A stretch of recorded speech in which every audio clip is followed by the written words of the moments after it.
Selamat datang di ruang tamu jejak sahabat. Ada satu yang viral nih tentang boneka yang diisi jin, Ustadz. Subhanallah. Ini bagaimana kita menyikapi hal ini, Ustadz? Tapi mereka bilang ada arwah ya. Ada arwah, Ustadz, dalam boneka. Subhanallah. Iya. Sebenarnya ini bukan fenomena baru ya. Kalau misalkan boneka itu betul-betul seperti hidup. Ini bukan sebuah fenomena baru. Dan itu bukan arwah.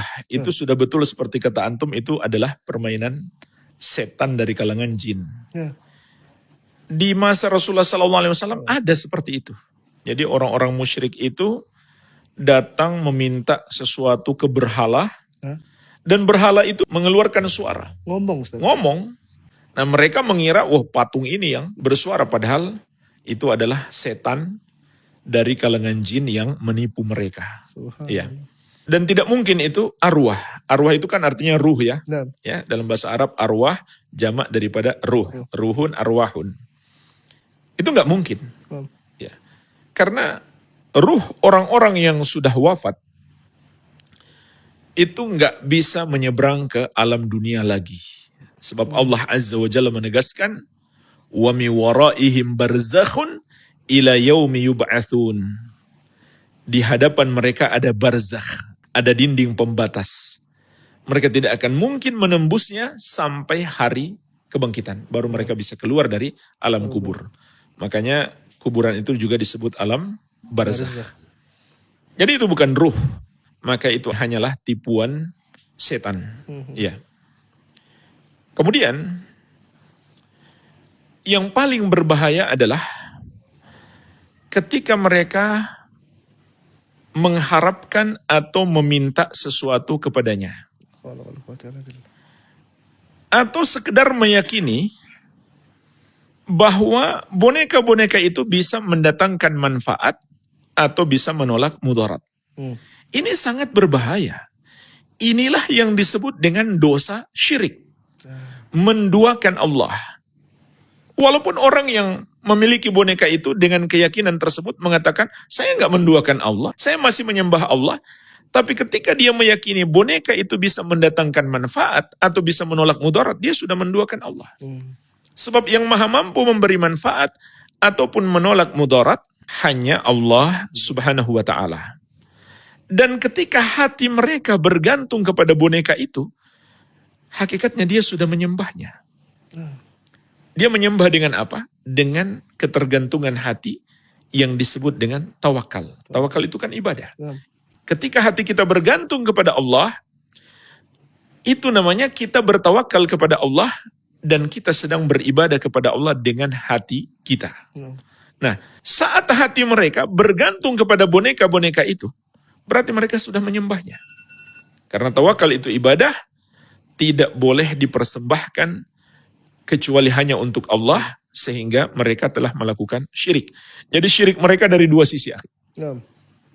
Yang pertama, meyakini bahwa boneka-boneka itu bisa mendatangkan manfaat atau menolak mudarat. Yang kedua, mereka bergantung hati kepada boneka tersebut. Bergantung hati kepada boneka tersebut, itu sama saja dengan menyembahnya, bertawakal kepadanya. Padahal itu hanya boleh kepada Allah Subhanahu wa ta'ala. Makanya Allah mencela orang-orang yang beribadah kepada selain Allah yang sama sekali nggak bisa beri manfaat, nggak bisa beri mudarat. Wala tad'u min dunillahi ma la yanfa'uka wa la yadurruk fa in fa'alta fa innaka idzam minadh dhalimin. Jangan kamu berdoa, jangan kamu meminta, jangan kamu beribadah kepada selain Allah yang sama sekali tidak bisa memberi manfaat kepadamu, tidak pula bisa menimpakan mudarat. Kalau kamu melakukannya, kamu kalau begitu termasuk orang-orang yang zalim. Orang-orang yang zalim di sini maknanya orang-orang yang berbuat dosa syirik. Karena Allah mengatakan di ayat yang lain, inna syirka la zulmun azim. Sesungguhnya dosa syirik itu adalah kezaliman yang sangat besar. Jadi syirik dari dua sisi ini. Dan juga kebodohan. Kalau bukan kebodohan mungkin gangguan mental. Ya, bagaimana mungkin sebuah boneka yang sama sekali nggak bisa apa-apa sebenarnya. Kok diyakini bisa memberi manfaat atau bisa menolak mudarat? Ini kan Nggak masuk akal sehat. Bagi orang yang punya akal sehat. Kecuali orang yang sudah kehilangan akal sehat. Iya. Jadi ini termasuk kesyirikan. Apalagi kalau itu datang dari hasil mengikuti, seperti antum tanya tadi, karena latah kan. Latah, Ustaz. Nah ini juga dosa yang lain. Dan memang itu kebiasaan orang-orang yang tidak beriman. Nah. Rasulullah SAW mengingatkan, man tasyabbaha biqaumin fahuwa minhum. Barang siapa menyerupai suatu kaum, dia bagian dari mereka. Ada lagi dosa yang lain di situ, akhi. Subhanallah. Yaitu membuat gambar bernyawa. Oh. Dan hari ini kita pun semakin paham. Di antara hikmah, mengapa Rasulullah SAW melarang keras membuat gambar-gambar bernyawa. Karena itu pintu syirik. Dan itu terbukti kan sekarang. Dan sepanjang zaman sebenarnya terbukti. Cuma orang banyak yang menganggap remeh. Mungkin di zaman sekarang mereka mengatakan, nggak mungkinlah saya menyembah patung seorang ustadz atau foto seorang ustadz atau sebuah boneka. Tapi faktanya terjadi. Faktanya terjadi. Jadi jemaah sekalian hati-hati. Di dalam Islam, Rasulullah SAW memberi peringatan keras. Termasuk dosa besar membuat gambar-gambar bernyawa. Kenapa? Karena itu pintu syirik. Itu adalah pintu syirik. Rasulullah SAW bersabda, Inna asyaddan nasi azaban yaumal qiyamah al-musawwirun. Sesungguhnya, di antara orang-orang yang paling keras azabnya di hari kiamat adalah orang yang membuat gambar bernyawa tersebut. Atau rupa-rupa bentuk yang bernyawa. Ini termasuk yang paling keras azabnya. Karena itu adalah sarana kepada kesyirikan. Dan juga di samping sarana kepada kesyirikan ada sebab lain. Mengapa itu dosa besar? Karena orang yang melakukannya seakan berusaha untuk menyaingi Allah Subhanahu wa taala dalam mencipta. Oleh karena itu di riwayat yang lain Nabi SAW mengatakan, Inna ashaba hadhihi suwar yu'adzabuna yawmal qiyamah wa yuqalu lahum ahyu ma khalaqtum. Sesungguhnya orang-orang yang memiliki gambar-gambar bernyawa ini atau yang membuat-buatnya akan diazab di hari kiamat dan dikatakan kepada mereka, hidupkan yang sudah kalian ciptakan. Ya, dalam riwayat yang lain lagi disebutkan, yudahuna bi khalqillah. Karena mereka seakan ingin menyaingi ciptaan Allah Subhanahu wa taala. Jadi ini sudah dosa besar. Oleh karena itu Rasulullah SAW bahkan sampai memerintahkan gambar-gambar, patung-patung, lukisan-lukisan termasuk boneka yang sudah jadi itu untuk dihancurkan, untuk dirusak. Ali bin Abi Thalib mengatakan kepada pegawainya, ala ab'atsuka ala ma ba'athani alaihi Rasulullah sallallahu alaihi wasallam. Ketahuilah, aku akan mengutus engkau seperti dulu Rasulullah sallallahu alaihi wasallam pernah mengutusku untuk 2 misi. Yang pertama, alla tada'a timthalan illa tamastahu. Jangan kamu biarkan ada gambar bernyawa, ada rupa-rupa yang bernyawa kecuali kamu hancurkan.